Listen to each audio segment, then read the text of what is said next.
Good evening. I open this meeting of the Planning Commission on October 27th, 2025 at 6:30 p.m. Clerk, please call the roll. Chair Reynolds, Here. Vice Chair Almond, Commissioner Coronado, Commissioner Neely, Commissioner Radulovich, Present. Commissioner Roethlisberger, Here. Commissioner Santana, Here. Commissioner Goodman. Here. With Commissioner Coronado absent, Commissioner Goodman moves into a voting position. We have quorum. All right, thank you. If you're able, please rise and join me for the Pledge of Allegiance.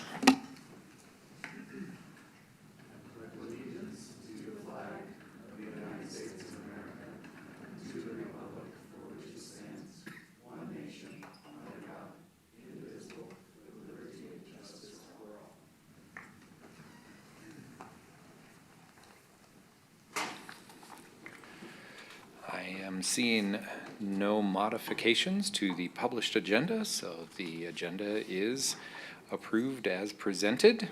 We do have one set of minutes to be approved. The certification of the minutes of September 22nd, 2025. I'll call for a motion. I move to approve, based on the clerk certification, the September 22nd, 2025 regular meeting of the Littleton Planning Commission. Second. We have a motion to approve the minutes by Commissioner Roethlisberger and a second by Commissioner Goodman. I will set up the voting.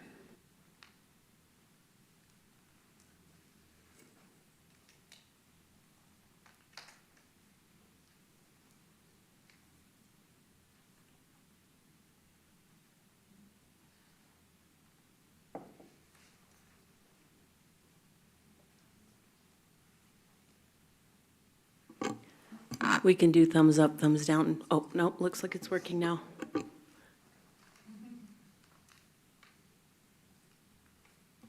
The vote is 5 in favor. The motion carries.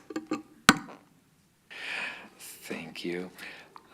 So if you would like to address the Planning Commission under public comment, please do sign in on the public speaker form before the call to order.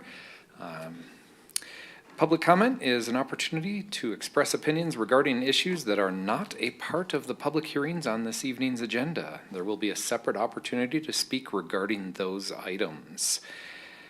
Each speaker during this public comment period is limited to 3 minutes. Please be civil, and please understand that under open meetings law, we cannot take action on items that have not been published on the agenda. We have one person signed up, Pam Chadbourne.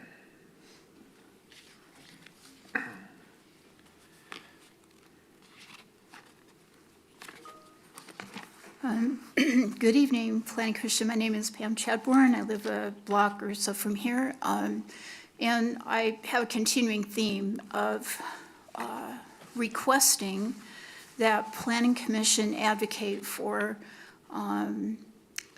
the need for an update to the comp plan. Now it is overdue, and an improvement in the comp plan. The first comp plan was not, we did get a transportation mobility plan with it, but it wasn't integrated at all. The code changes that are suggested in the OUC and hinted at in the comp plan, that was never, those traffic impacts or transportation impacts were never analyzed and interpreted and incorporated and integrated with the TMP. So that's just a fundamental break in the basic planning, the two basic planning documents that we had 6 now and plus years ago. In addition, the comp plan, in our vision we had 5 goals, but the comp plan had some very general ideas, and they were not carried forward in the ULUC. So now that we can see those kind of failures occurring, this lack of integration with the TMP and the lack of the integration or the implementation of the comp plan in the ULUC, it's time to fix those, to identify them and fix them. And we're way past that point. In fact, we're overdue. So Planning Commission, I want planning, I want urban design, I want that expertise on staff. I want us to be able to see from the comp plan what the code changes and updates need to be. I want to report on the success or failures from our first comp plan TMP in the ULUC so that those can be fixed in the next comp plan update. We're not even starting it. You folks aren't talking about it. And even worse, to me, I go to Historic Preservation Board and I go to Environmental Stewardship Board, Historic Preservation Commission, and Environmental Stewardship Board. And neither of those plans have been either finished or talked about being incorporated into the new comp plan. So we need a transportation mobility board effort that's integrated with the comp plan, but also the environmental stewardship goals and accomplishments that they need done. And also the Historic Preservation board was promised a historic preservation plan within a year of the ULUC, and it was never done. So we need urban design. Thank you very much. Thank you. Are there any other members of the audience who would like to speak during general public comment for items not on the agenda? Seeing none, we'll move on to general business items, of which we have none, but we do have public hearing items. The first item is PC Resolution 08-2025, recommending approval to City Council to rezone a portion of 5850 South Broadway from neighborhood commercial to corridor mixed. We'll first hear from the staff and then the applicant, and then we'll open this up for public comments after that. Good evening, thank you. And I just wanted to preface this. We have 2 applications tonight, but actually only 1 applicant. The applications are intertwined. However, as the requested motion does differ, we are presenting them as 2 different motions. Okay. All right, so I'll read the title of the second element. I see we have an A and a B, so the second element of that is PC Resolution 09-2025, conditionally approving a conditional use permit for 5850 South Broadway. Thank you. So tonight for the rezoning, just quickly going over the agenda, we will go through the requested action, application details, the decision criteria and staff's analysis, ending with staff's recommendation. So tonight for the rezoning, the applicant is requesting the rezoning of the eastern portion of 5850 South Broadway from neighborhood commercial to corridor mixed. This applicant has been in the process with us for just over a year now. They held their first neighborhood meeting in July of 2024, with their second followed on April 3rd of 20, that is a typo there, that should be 2025.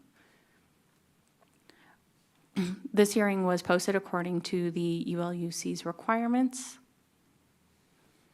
And now diving into the application details. This site does sit just under 10 acres, and the lot is currently split zoned with vehicle sales in the western portion of the parcel that is zoned CM. So that is where CarMax conducts the majority of their business. However, there is a portion that is split zoned NC, neighborhood commercial, that is mostly unimproved and is currently used for employee and patron parking. The comp plan did envision this portion or this lot as being designated corridor mixed. And so again, this lot is split zoned with the western portion being CM and the eastern portion being NC. The applicant is requesting a rezone so that the entirety of the parcel is zoned CM. And once again, this is the future land use and character map designation. Just wanted to touch on some of the history on this parcel. So we don't have great records of when this parcel was split zoned. It appears to have happened sometime between 1993 and 2005 are the records that we were able to find when this lot was zoned B2 and transitional. In 2011, CarMax came to the city with an application for a conditional use that did maximize the use of the lot with that split zone. The CM portion was conditionally approved in 2011 for vehicle sales, and the portion that was zone transition at the time, now NC, was approved for the parking of employees and patrons only. Vehicle sales is not allowed in the transitional use, nor is it allowed in the NC zone district. The surrounding context of the site, to the north, the northern parcel is zoned CM, or the two parcels are zoned CM and CM PLO. To the west, that is still the CarMax lot. We have CM. To the south, that parcel is also split zone CM and NC. And to the east, it is actually City of Centennial, which has this zoned as NC12. However, that can really just be easily characterized as single-family residential. The applicant submitted a decision criteria, and staff also did their analysis based off of the criteria on your screen. And going through those point by point, the decision criteria requires consistency, and staff has found that this application is consistent with the corridor mixed-use character of the future land use and character map. It is also compatible with the surrounding areas. The lot is already partially zoned CM. Rezoning the remainder of the lot would create consistency and compatibility with the rest of the parcel. Staff does not find that there would be any negative impacts to traffic, as this rezoning is actually just for a staging area for vehicles, and there's also not any direct access to the street from this portion of the lot. Staff does not anticipate any adverse impacts to public facilities. And staff was not able to identify any natural features on site, and so does not expect any adverse impacts to the natural environment. And so tonight, staff is recommending approval of the rezoning to recommend approval of the rezoning to the City Council of Resolution 08, Series 2025.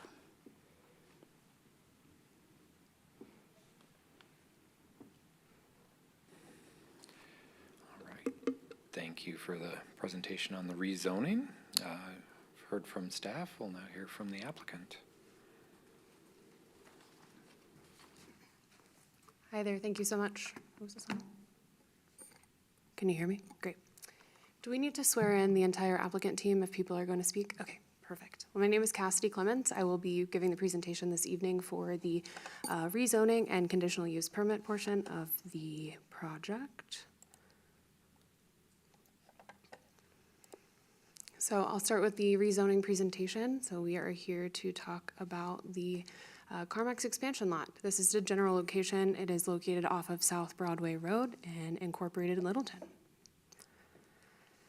The expansion lot rezoning is, like Andrea said, to correct the split zone district issue that we have on site and allow for right-sizing the operations on the existing CarMax site. The rezoning from neighborhood commercial to corridor mixed would allow CarMax to utilize its existing property to right-size those operations and use this area as what we call work in progress, or WIP, as you might have seen on some of the plans. That's really just staging cars and getting them ready to move to the display lot. There is no heavy mechanical or paint operations that happen on this site. It is really just getting it ready for the sales staging. As you can see here, here's a street view of kind of what's going on the site. We will have fencing and guardrail along the expansion perimeter. We have an existing 30-foot wide Denver Water easement. We worked with Denver Water on figuring out the appropriate gate options to ensure access to that public water easement. We will have security options as it'll be a gate. I cannot remember the name of the gate right now, excuse me, but it's 30-foot wide and it allows for access to that Denver Water easement if need be. That's a proposed expansion area, and there will be a break in the masonry wall to allow for access to the existing site. So just showing our engineered site plan, it is going to be an expansion parking lot. We will be meeting all of the landscaping and screening requirements to the adjacent single-family residential to the east of the lot. We did work with the City of Centennial and Andrea on the lighting plan to ensure that we met the lighting standards adjacent to residential development. I know Andrea just went through this, so I'll quickly go through. We find that we meet the municipal code criteria tonight. We're consistent with the city's ULOC and the comprehensive plan. We find that the proposed use is compatible with the existing CarMax facility and corridor mixed zoning on the site. Again, we are rezoning to make sure that we can utilize the entire CarMax site for the CarMax operations. The traffic generated for this site will be negligible. There will not be an expansion of staff at this time. This is, again, just to right-size those operations and ensure that the existing facility can operate the way that it needs to. We find that the proposed use does consider the health, safety, and welfare of the surrounding parcels. Like I said, we worked with the City of Centennial to make sure that we were adequately screening and having lighting requirements that protected the single-family residential to our east. And that is all I have for you. Thank you so much.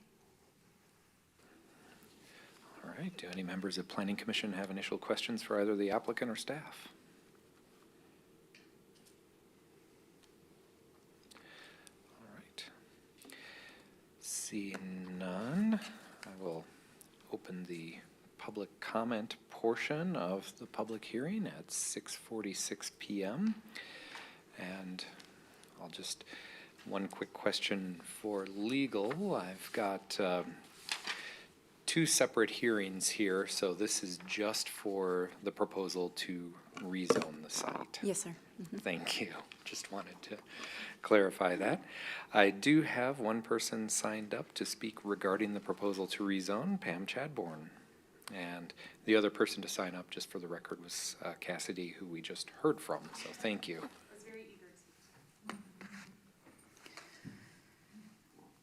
So my name is still Pam Chadbourne. I still live a block from here, but I'm going to say I did grow up on the west side of Broadway, a few blocks from here. So I'm familiar with Broadway and how it's changed over time. And when I grew up, there was a chiropractor's office across the street with an acre farm with goats and chickens and turkeys and stuff. And medical office use. It's the change in Broadway is, I think, an interesting impact on Littleton and maybe something that, again, a good planning process would talk about at some other time. But I'm going to say this rezoning, I would have no problem and I would vote no for the proposed rezoning from neighborhood commercial to corridor mixed. And there's two fundamental reasons. One is, and staff did a good job of explaining this. Our code that created the Littleton that everybody says they love and came here for. People drive here and say, look, I rode all around and I like Littleton. It looked different. Something about it looks different and that's what I like. You know what it is? Part of that is that fine-grained zoning that we had with the transitional from commercial uses to residential. And it is immaterial that the residential is in Greenwood Village, but I wonder if staff sent those postcards to Greenwood Village. There was a time that Littleton actually said, when they were asked, staff said, oh no, but we don't send them in other jurisdictions. So I want to make sure that the Greenwood Village people knew about this. That, I think, to me, would be important. But we should not permanently rezone this use. Transitional zoning is part of what created the Littleton that makes Littleton special and what people love. And that step use change is vital. And I'm going to say also the concept that, well, it might be okay for vehicle sales now. It might be, but this is a permanent change of zoning, and it is not good for the future of Littleton. Corridor mix should not be adjacent to residential uses like this. I would vote no because it's not consistent and it's not compatible with our zoning and our Littleton values and the way that we've done our land use for many, many decades. And when this lot sells, corridor mixed use will not be appropriate. I'm also going to just kind of mention that big, there's a drainage, a flood zone right uphill from this as well. And I think that's something that I didn't see anything about. And there's also no way that you can make car vehicle lighting this close to residential work. Thanks very much. Thank you. Is there anyone else in the audience who would like to speak regarding the rezoning proposal? Seeing none, I'll just note that we opened the public hearing at 6:46 PM and we are closing the public hearing at 6:50 PM. At this point, are there any questions that Planning Commission have for staff? Certainly. So looking at the next set of plans or what have you, you can see that there's a plan on how to get the drainage through ripraps and things of that nature. I don't see where this actually drains to. It's not in the maps. It's probably further north of this site. I just don't know exactly where it's going to. Because I know that there's a 30-foot easement there, and that they're going to put some riprap in to basically slow the water down, and then let it flow through their parking lot to wherever its final destination is. I just don't know where that would be and if it's adequate to handle. It's already flowing that direction, it looks like, anyway, so I'm sure it's probably set up to handle it. I just would like to know where that is at, if possible.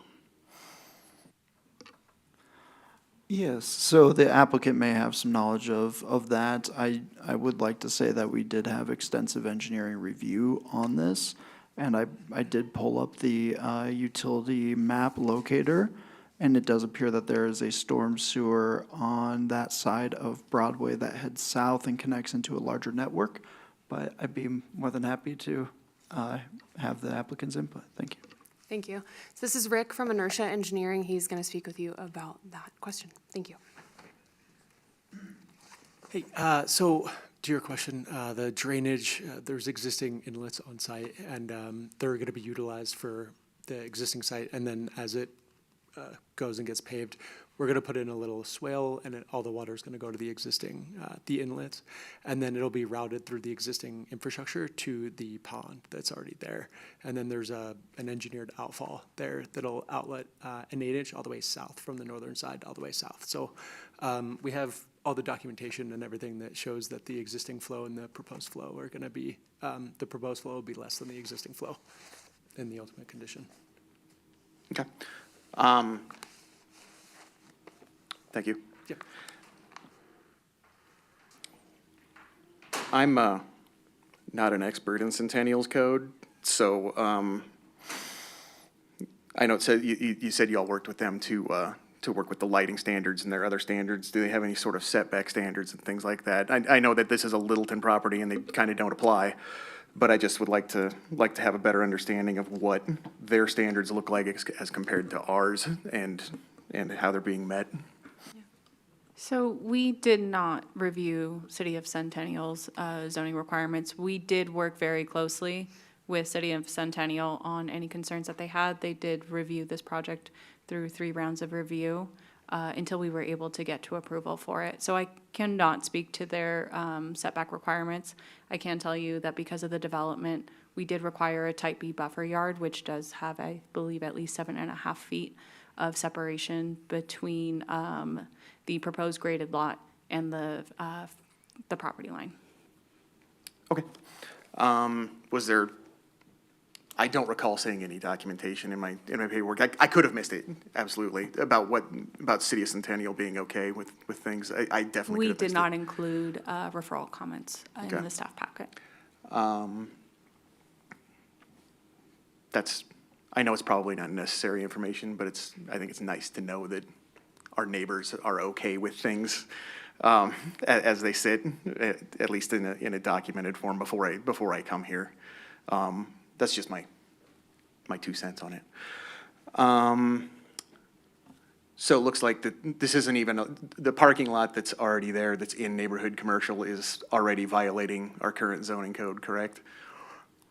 I mean, if you just looked at what the zoning was, it wouldn't be allowed. Like, if there was a bare lot, we couldn't put parking there now, No, you correct? could. So that is allowed in the NC zone district for, it's called in the code, both current and previous off-site parking, which does Okay. allow for parking of employees and patrons of the site, which is the only use of that northern portion of the parcel. So we're looking to add more for sale cars then in these spots. I kind of don't understand why we need the change if we could just put more parking down as it is. I can appreciate the confusion. So,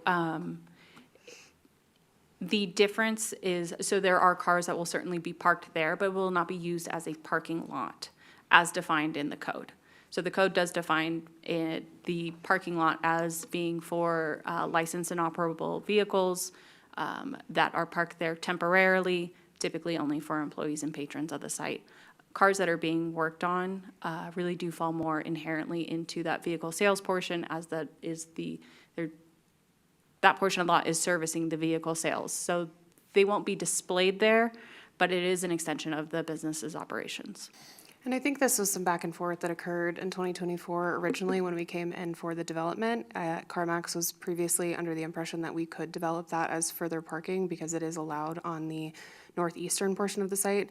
It was an interpretation by the land use attorney for the city of Littleton that it needed to be changed, like Andrea said, to allow the vehicle sales on the southeastern portion of the lot and not just off-site parking for customer and employees. Okay, so the portion that we're talking about, will it be used for vehicle sales? The portion that we are talking about this evening contains two portions. So it's the entire north to south stretch on the east side.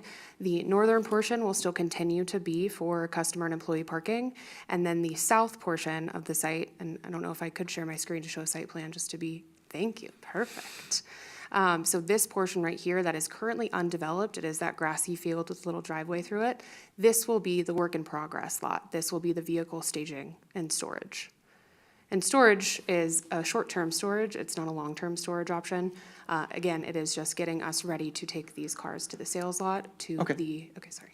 No, that's fine. You keep going. I'm sorry. That's okay. I was just gonna say to the west of this parking lot. Okay. There is a provision in neighborhood commercial that allows for,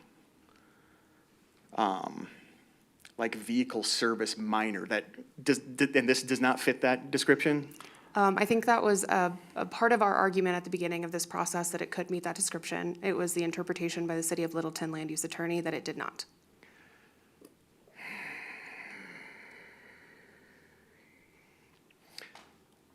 Was there a further explanation as to why it didn't? Because I'm assuming you're probably cleaning the cars out, maybe doing oil changes, things of that nature. These seem like minor things to me, not a complete engine rebuild or something like that you would do in an auto shop. I will let the city of Littleton representative speak to that. Okay.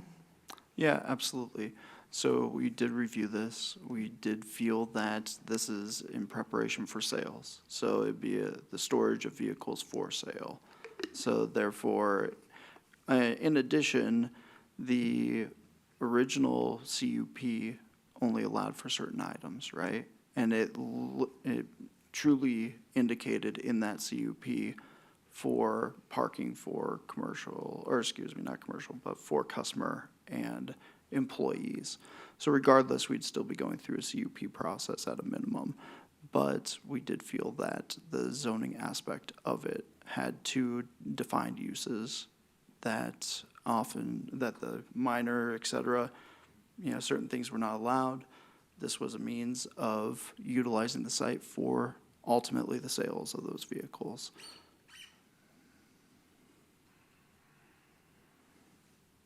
I don't know. I kind of feel like you're being made to go through an extra hoop that you kind of didn't need to, in my opinion.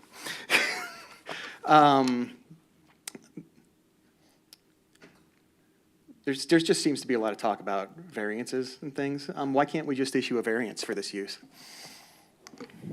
Use variances are not prohibited, or are prohibited in the code, so you are not able to seek a variance for a use. Oh, so what you're saying is that variances are not a thing in our code, is what you're saying? No, variances are a thing in our code, Okay. but they're not for uses.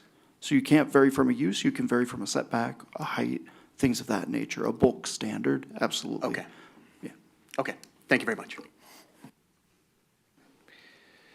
Any additional questions for staff or the applicant? Yeah, I have a couple questions. So, One, when the postcards are sent out for zoning, does that include all addresses within 700 feet? So it does include those residents of Centennial? Yes, and I'd be happy to walk through our process. Okay. So we have our own internal GIS map that does, we draw out the border that we need. And we have to download 2 different Excel spreadsheet files. One is Arapahoe County and the other is City of Littleton owners. So the Arapahoe County has all owners identified, or all properties identified within that buffer zone. City of Littleton has all residents' addresses. And we do some fine tuning on that to make sure that we're not sending out duplicates to the same address. So City of Centennial is certainly captured in that, and we wanted to be sensitive to that. Okay. Good, thank you. Can I also add to that, that we had, I did not work for Centerpoint at the time of the first community meeting, but the second community meeting had 3 people attend, and 2 of them were City of Centennial residents who lived in the neighborhood adjacent to this property. Nice. Okay, yeah, thank you. I did want to I expected that was the case. I wanted to confirm that. When we're talking about a conditional use permit, right? And maybe I just didn't get there when I was going through. Is there a specific, so I guess if there's one thing I genuinely dislike about car parking lots, it's the lighting. They do tend to be very light polluting, so I wonder, that conditional use permit, does that have a lighting plan that is, It certainly does. And I will say that that is a part of the next application we will be discussing. But as a part of the requirements for the conditional use, we did require a lighting plan to be provided. We worked extensively with the applicant to ensure that it was within compliance. okay, and the lighting, does Centennial have a lighting plan that would, as far, like for They do, and commercial those that backs to are residential? the issues that we were working with Okay. with staff from City of Centennial. Okay. And again, we referred that out to them 3 times, ensuring that we could get approval from City of Centennial for this. Okay, And good. Andrea was great and coordinated a meeting with the City and Centennial planner, so we were able to go through the lighting plan, the 3 of us, and just ensure that we addressed all of their concerns and City of Littleton's concerns as well. Okay, great, yeah, thank you. Just wanted to make sure we had those covered. Is there a conditional use permit in effect with the parking lot on that northern side of the lot? Or is that because it's a parking lot and not a storage, that So it didn't have the to have one? Original conditional use splits out the conditions into 2 sections, one for the portion that was initially zoned B2, now CM, and the other that is zoned, that was zoned transitional, now NC. So there are 2 conditional uses with conditions for both spelled out in that original conditional use. Okay, okay, thank you. Any additional questions? For city attorney, what does the code talk about? Does the code reference split zoning and the legality of that, or it's just silent? We don't have any information on split zoning, and one of the things that we did discuss when this first came up is if it was an error, and if it was something that could be corrected, but it was very deliberate given the conditional use permit from way back when. I know that I believe there's a property to the south that may also have split zoning as well, and I believe that was also intentional. Okay, thank you. But no, the code does not have anything currently. And then I did have one question for staff. Just wanted to confirm that the comprehensive plans classification for the entire site, including the proposed rezoning area, is corridor mixed? Yes. Okay, thank you.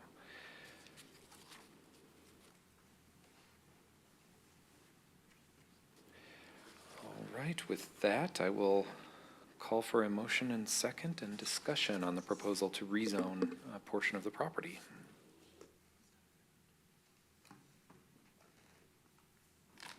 All right, I move to approve PC Resolution 08-2025, recommending approval to the city council to rezone a portion of 5850 South Broadway from neighborhood commercial to corridor mixed.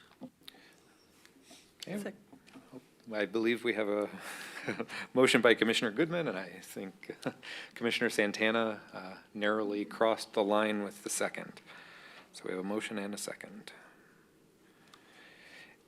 Discussion. Start with the lonely person to my right. Oh, here we go. Thank you for the presentation. I'm not a big fan of split zoning, so I do like to see the consistency across the lot proposed here. I do think that it is consistent with the proposed uses, and I also agree that if the comp plan calls for CM on this whole parcel, that it's a good move to bring it all under a single zoning description. I agree with staff that the use is compatible and consistent across the site. I take it at face value that there are no natural features and nature to be worried about on this parcel, and I certainly support it in that regard.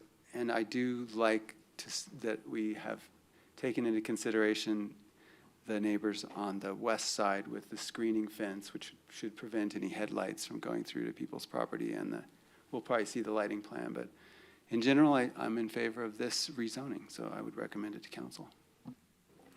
Thank you. Commissioner Radulovich, any comments?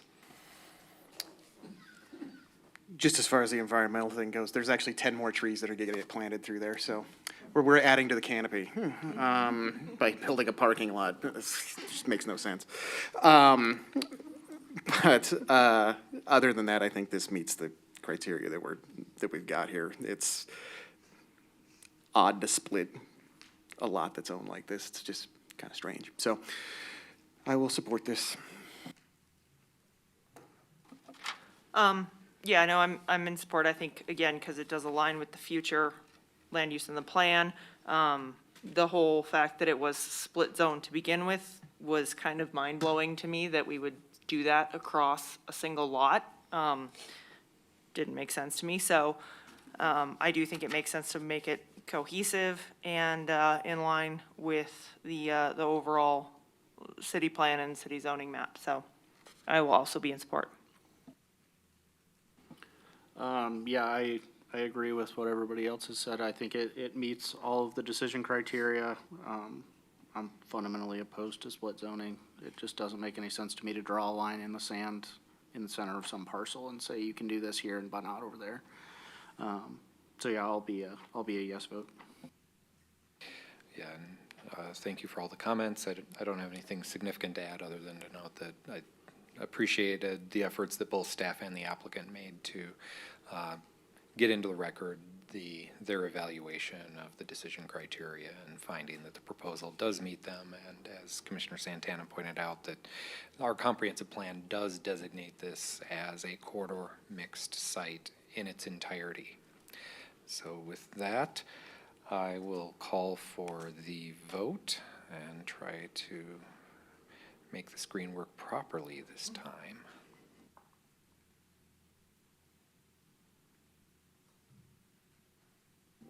The vote is 5 in favor. The motion carries.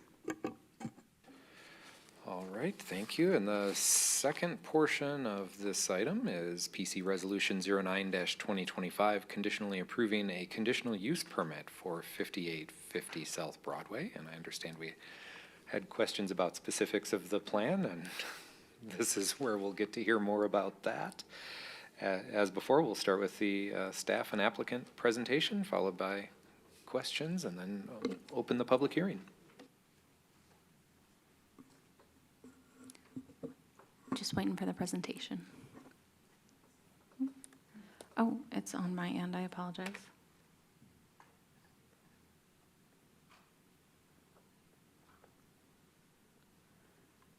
So before diving into staff's presentation, I did hear quite a bit of interest in the lighting plan.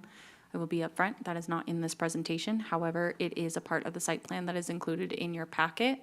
If you all have access to that, it is the very last sheet.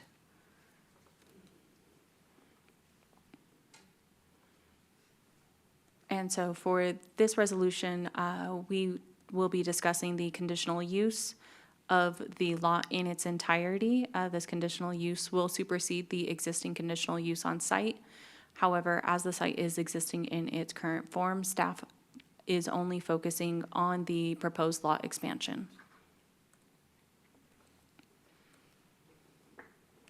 And so tonight, staff is, the applicant has requested approval to expand the existing conditional use of vehicle sales, rental, and leasing on the entirety of the parcel, extending to the eastern portion that Planning Commission has just recommended to, has approved recommendation to the City Council. These applications have been run concurrently, so the neighborhood and public noticing is the same as the previous application. And many of the site details are the same. However, again, this is a request to expand the conditional use, which allows for vehicle sales to the eastern portion of the site in order to allow for the staging of vehicles in order to be repaired and then sold by CarMax. On your screen, you have the engineered site plans that the applicant had up earlier. On that very eastern edge, you can see their type B buffer yard. And this is a proposed striping plan that shows how the cars will be stacked for that maintenance, as well as some other finer details such as fencing outlined here. Staff did analyze this application in accordance to the decision criteria found in the code and has the following analysis. Staff believes that the expansion of the conditional use helps accommodate the growing needs of the business. It may increase tax revenue, so we do believe that there are some proposed benefits here. We also believe that the application has been reviewed to ensure compliance with the code, including the requirement to install that buffer yard as well as outdoor lighting standards to mitigate any negative impacts. And staff also believes that detrimental impacts have been mitigated on site, again, by reviewing in accordance to compliance with the code. Staff tonight is recommending approval of the conditional use, Resolution 09-2025, with the following conditions. The first is that City Council approves the applicant's rezoning request. And the second is a conditional use that is being carried over from that original conditional use, which again will be superseded by this one, that no outdoor display ramps shall be permitted. Thank you, and I will ask the applicant to come back for their presentation again.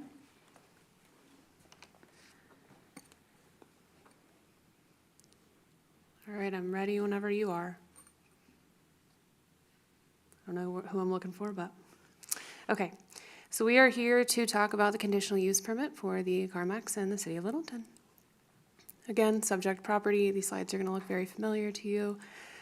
Again, showing the site plan of the expansion subject property, that portion up on the northeast that will be included in this conditional use permit and the existing CarMax facility. Again, just demonstrating the expansion area and the site plan for this project. It is, again, a WIP expansion for 128 spaces, about 0.75 acres. Going through that municipal code criteria, we found that the proposed use does provide benefits to the City of Littleton community, as Andrea stated. The proposed expansion area has been evaluated and designed to ensure a minimization of adverse impacts. We included a fence adjacent to the residential uses. It blew down in a storm a few years back, and CarMax replaced it. It's about an 8-foot-high privacy fence, so we replaced that between us and the adjacent landowners. And then the proposed use will not be detrimental to the health, safety, and general welfare of the surrounding community. We are continuing to use the existing transportation patterns and providing adequate landscaping and screening. Thank you so much. Thank you, staff and applicant. Any members of Planning Commission have questions for either staff or applicant? No? Bless you. Bless you.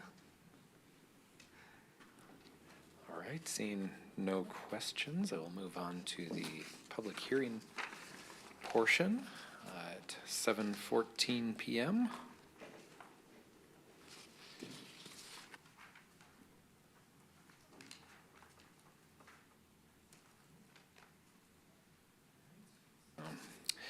We do not have any individuals signed up to speak regarding the conditional use permit. Is there anyone present in the audience who would like to speak? Yes, please.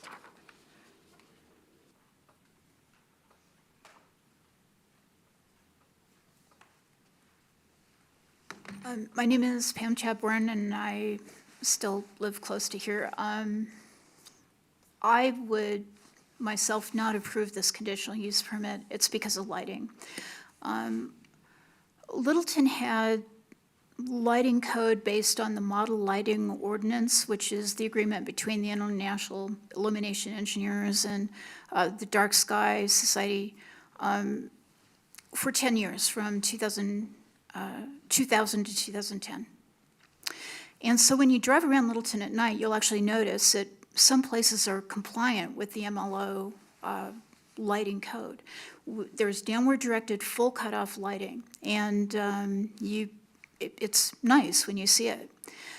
But in 2010, we lost our city manager retired. We had an activist mayor, and he directed from the bench that we reconsider the model lighting ordinance, and it, for various reasons, 4-3 vote, we lost the model lighting ordinance base code. So the new land use code didn't fix that, and it just kind of has the lighting we have now. It's a pity, because with the build out of the 110 acres of Answer and other things like that, we had the opportunity to have better lighting, and we're just blowing it everywhere, acre by tens of acres by hundreds of acres. So it's terrible.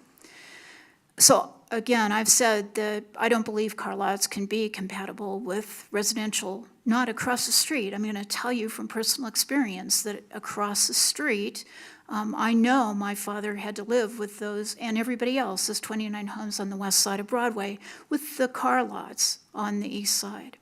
And it doesn't work.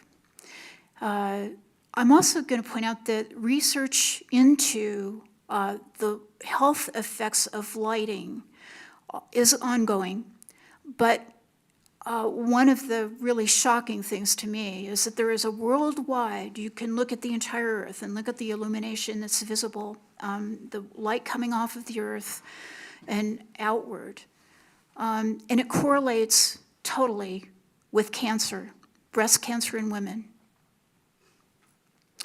So light at night is bad for our health, and our current code does not solve the intrusion and the pollution of light from car lots into cars that I know are across the street, and certainly not adjacent. I don't believe that our code would protect the health of the neighbors here, and I would not approve this conditional use. Thank you. Is there anyone else in the audience who would like to speak regarding this item? All right.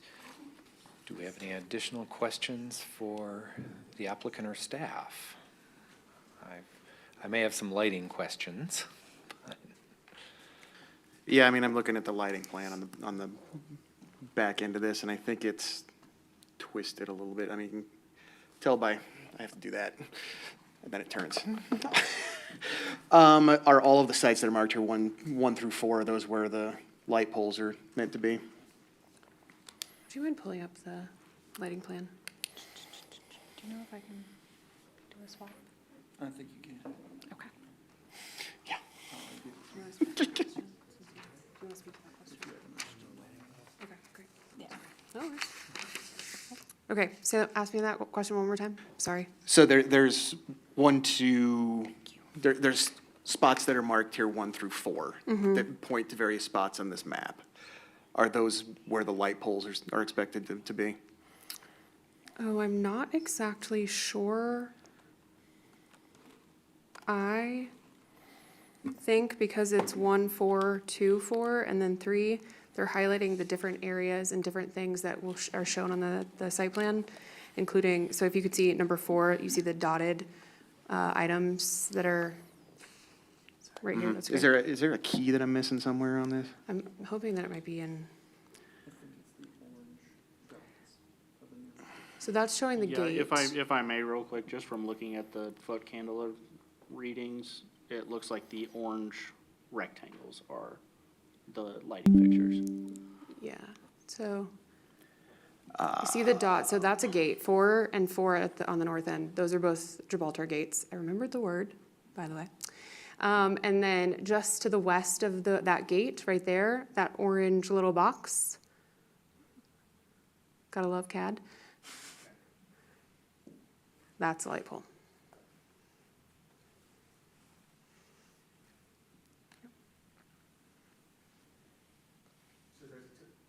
Sorry, so there's a total of, looks like 5 light poles in here? 2 of them are, looks like up against the building practically, right? Yes, 2 of them are up against the building. If not mounted on the building, most likely. Right. I would need to count before I say definitively.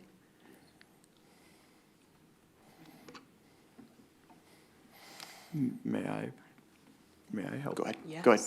Yeah, so there's actually a table at the very bottom of this that says that there are 3 to be mounted at 26 feet, and then there are 2, which is not on the building, but they're next to the wall. And they say that they are to be mounted, to be added to existing poles that are either on or adjacent to that wall. So those are the 5 fixtures that they're referencing. So it looks like 2 of them kind of already exist and are probably being improved. Yeah, I think they're adding the second.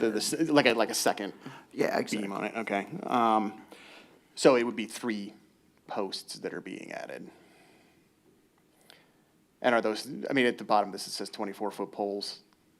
Is that, Yes, for a total mounting height of 26 feet. okay.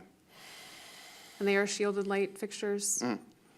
So they meet the code in that aspect as well. I'm guessing they're LED. Yes, correct.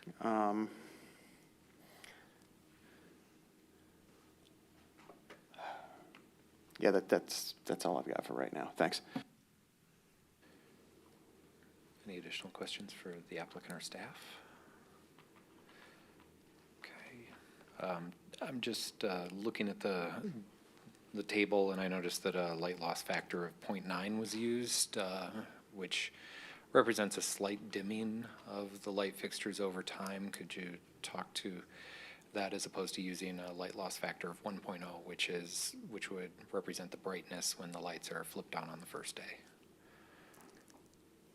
I cannot speak to that exact metric of measurement. And we do not have our person here that created this lighting plan. Do you know the answer to that? And No, okay. I will, I know. perhaps staff Do you can. know, Bradley? The light loss factor that was used to create this plan? Okay. All right. And perhaps staff can offer some guidance on, does Littleton have a standard in the code for a specific light loss factor when preparing photometrics? And I will note, having reviewed a lot of photometrics in my day job, that they tend to, codes tend to be all over the place, like from a 0.8 to a 1.0. It varies by jurisdiction, so. I'm not aware of a light loss factor in our code. I can tell you that the table requires the basically spill to neighboring properties that are residential to be 0.1, and that has been what we've been reviewing. And just to confirm, it does appear that the eastern property line, all of the foot candle measurements at the eastern property line are actually 0.0. Yes, that is correct. I think one of the prime reasons that it is that the shielding, and then also there is that buffer yard component and existing fence back in the rear yard. And I can't speak to the City of Littleton's code exactly, but essentially adjacent to residential, it was a request that it was close to, if not 0. Yeah, appreciate that. And also, moving to the landscape plan, it appeared that there were 10 additional tree plantings in the buffer yard, which may further help with any spillage from the parking lot. Is that correct? That is our belief. Thank you so much. Any additional questions for either the applicant or staff before moving on to? I had one more I wrote down. Outdoor display ramp, you mentioned it at the end of your presentation. I can't find that in our code definition, so I don't know what that is. Can you explain it to us? It simply are just the ramps that vehicles are displayed on. When staff was discussing this, I don't mean to, but it is a carryover. It is one of those, it's a condition that staff would not be able to impose. However, Planning Commission at the time did impose that. We did not want to really overwrite any previous decisions that were made. So we did want to honor that. But again, that is a condition that staff could not impose onto the applicant. Okay. A question for the applicant, is that fine for you? That you Yes, don't need that is displays fine. in the back of the lot? Okay.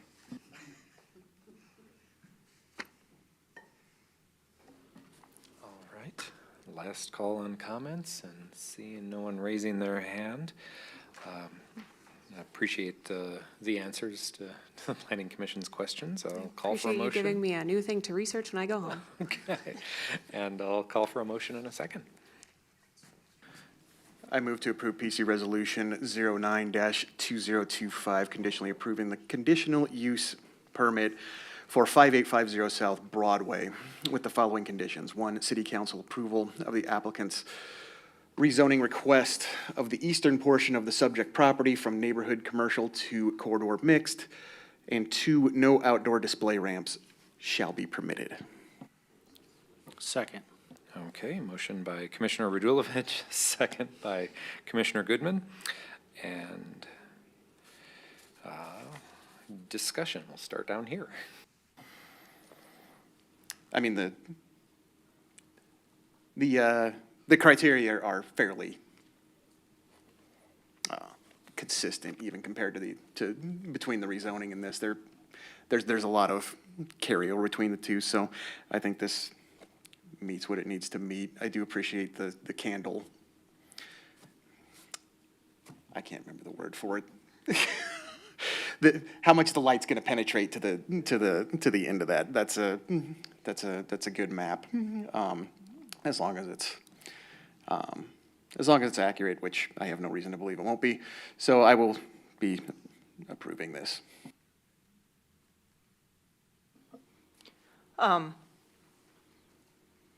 Yeah, I think this is okay. One of the things I'm looking at, I'm furiously Googling your light fixtures, actually. And the cool thing is, if I'm looking at this correctly, there is an application that goes over the top that will further ensure that light is directed in a specific direction, which is really compressing how much goes then towards neighbors on that western side, along with that integral shielding. So, thank you for that. Yeah, I see how it meets the conditions. I'm glad that we're kind of, same with split zoning, we have a split conditional use, which we're resolving today, which is nice. I wasn't so much concerned about the lighting, but I did like seeing on the photometric that, in fact, you've met that 0.1 to 0.0 in the buffer yard. It's not just, well, we did it right here, so we're all good, but in the buffer yard, it's at that 0.1 to, I believe, like 0.2. So I'll be a yes on this. I concur. This seems like a conditional use that's continuing the prior use is very similar, so it's not a heavy lift. In general, I would prefer us to just refer to staff's description of a project meeting the lighting plan that the city has in its lighting code. And if it does, then I really don't think we should be trying to adjust it on the project-by-project basis. That's something we need to fix in the code if we want our light levels to be lower in a neighborhood, stuff like that. So I'm glad we're not getting into the tinkering too much on that. And if we do, I think we should be working on our code, not on an applicant's particular project. That said, I will certainly be supporting the conditional use, or recommending the council support the conditional use. Thanks. Yeah, thank you. Actually, the conditional use is final approval by the Planning Commission. And however, it is contingent on the council's action on the rezoning based on the motion. And I suppose should council deny the rezoning, then this would be of no further force and effect. Yeah, I appreciated the concerns that we heard about lighting. Lighting is tremendously important, and maintaining lighting that is relatively even without hot spots is a good design. And the photometric plan does indeed show that the applicant has used those, I believe they're called the house side shields, to direct the lighting away from the adjacent neighbors, and appreciated that thoughtfulness in the design, and that this does otherwise meet the criteria we have for consideration and approval. So I will support, and I will set up the voting.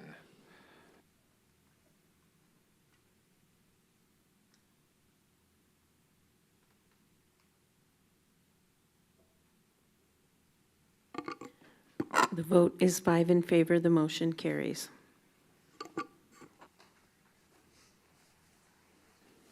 All right. Thank you, everyone who presented or spoke on that item. We have the next section of the agenda is comments and reports. First up, Community Development Director and staff. Yes, thank you very much. We have Senior Planner Zareen Tasneem here to make an update for the Plan Commission. Good evening, Planning Commission. It's been a while. Just wanted to provide you all an update that the Littleton Boulevard sub-area plan was approved for council for a consultant contract back at a September council public hearing meeting.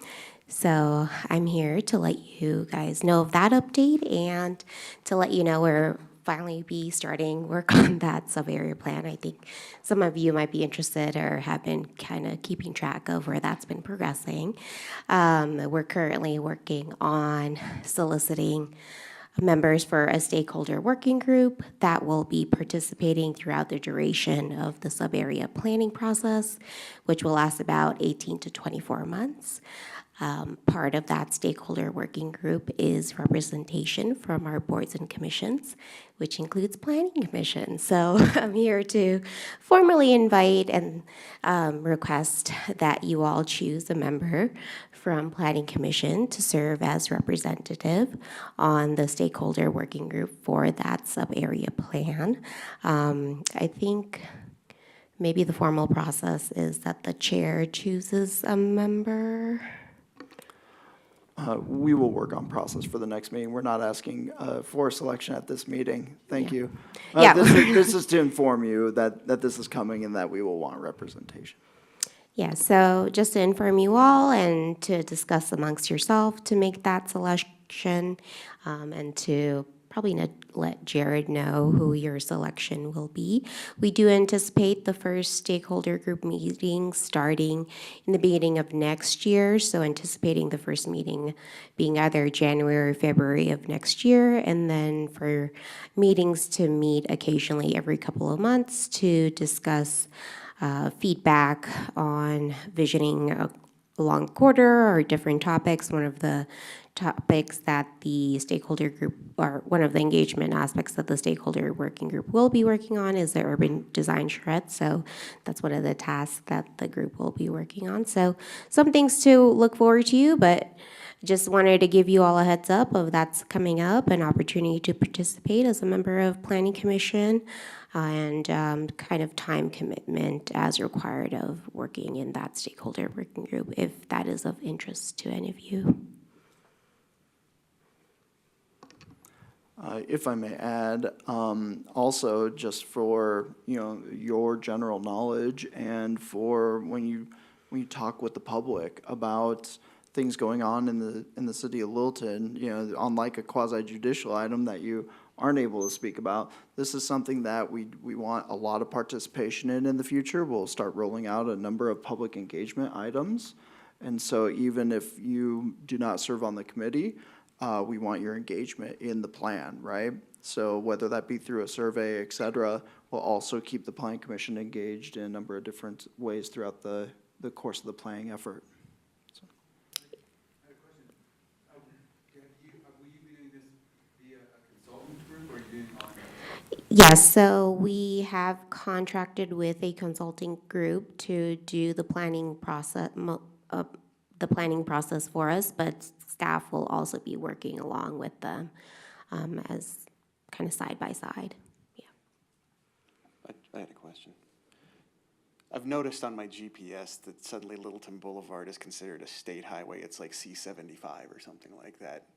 Is that something new, or is that just an error on my GPS? Because one of the reasons that we have been told in the past we can't get state funding for a corridor study is because, oh, it's not a state highway, we don't care about it, but from CDOT for the most part, they won't help us with that. I just noticed it, I don't know, a few months ago, that it started popping up on my GPS that it's actually a state highway. That's a good question. It's a funding source. It's a funding question or a funding help question if needed for future things. Unfortunately don't have an answer for you. However, it wouldn't surprise me if at one point in time, sometimes jurisdictions change ownership of assets. So that may have occurred. All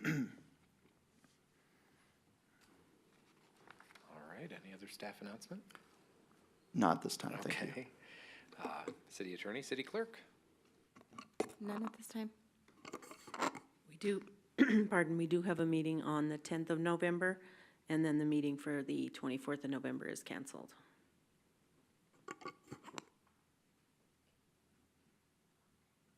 Any updates from members of the planning commission? Seeing none, no updates from the chair, which means I will adjourn this meeting at 7:37 PM. Thank you, everyone.